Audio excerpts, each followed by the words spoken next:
This started 3 weeks ago yesterday, and I get up early and I come to work early, and I go out and I get into my car, and in the back seat of my car is a package I don't recognize and have never seen before, and don't usually receive packages 6 in the morning in the back of my car. I get to looking through it, and there's a letter in the package, and it says that I know that you do some terrible, terrible things, and I can prove that you do these terrible things. And sure enough, contained in the package was stuff to prove that I do terrible things. So I go through it, and I study it, and what this is a guy is going to write a screenplay about me. And, you know, that's good news for anyone, isn't it, really? In this packet, there seems to be quite a lot of terrible stuff he knows about. And he's going to put it into a movie unless I give him some money. Yeah, so I call my attorney, and he takes a look at it, and he says, well, let's schedule a meeting with the guy just to see what he has in mind. So there's a meeting with the guy, and it turns out, yes, in fact, he wants a large sum of money, or he's going to produce this screenplay of all the terrible things that I do. Embarrassing, terrible things. So then we call an operation called the Special Prosecution Bureau, which is a division of the Manhattan District Attorney's Office. So we took the stuff down there, and they said, whoa, hello, this is blackmail. Now, I don't think I've mentioned the amount up till now, but he was asking $2 million. I had to go downtown to testify before the grand jury. Yeah. And I had to tell them how I was disturbed by this. I was worried for myself. I was worried for my family. I felt menaced by this. And I had to tell them all of the creepy things that I have done that were going to be... Well, now, why is that funny? So the idea is if they believe, in fact, a crime has been committed, then they issue a warrant, and that's exactly what happened. And a little bit after noon today, the guy was arrested. Now, and the creepy stuff was that I have had sex with women who work for me on this show. Now, my response to that is, yes, I have. I have had sex with women who work on this show.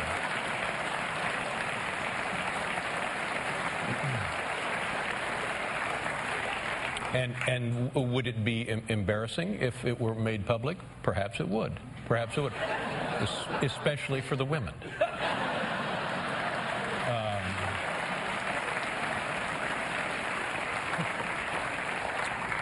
But that's a decision for them to make if they want to come public and talk about the relationships. If I want to go public and talk about the relationships.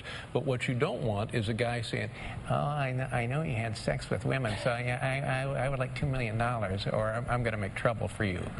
So that's where we stand right now.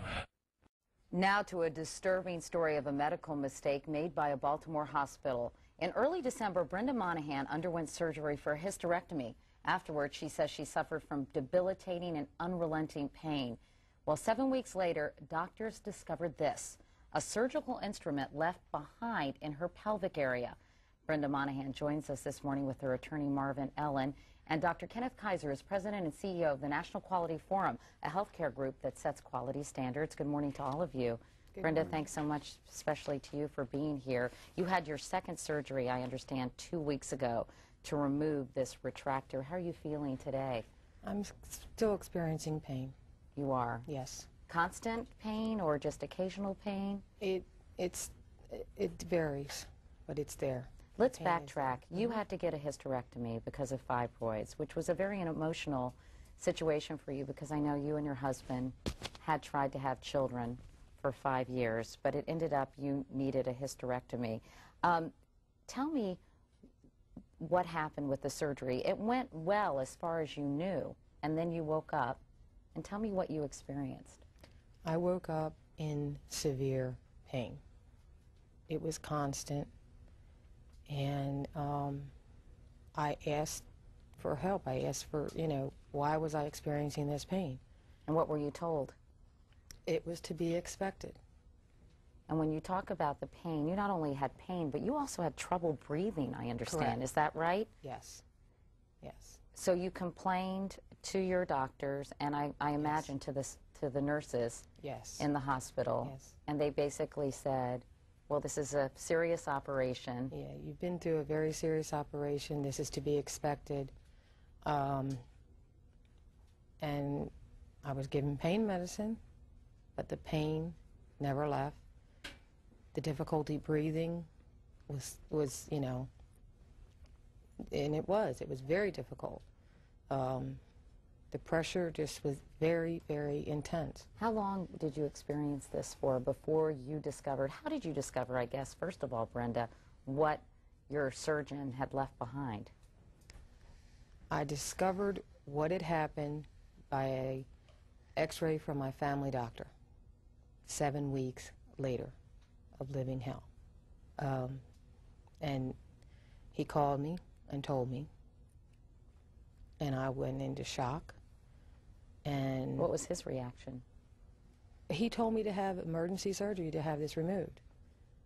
And that's what I had done.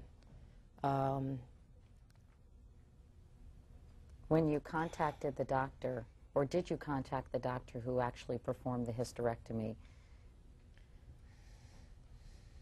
Yes, I did. I called and I told them, and they said, they're supposed to count. They're supposed to count what? The instruments.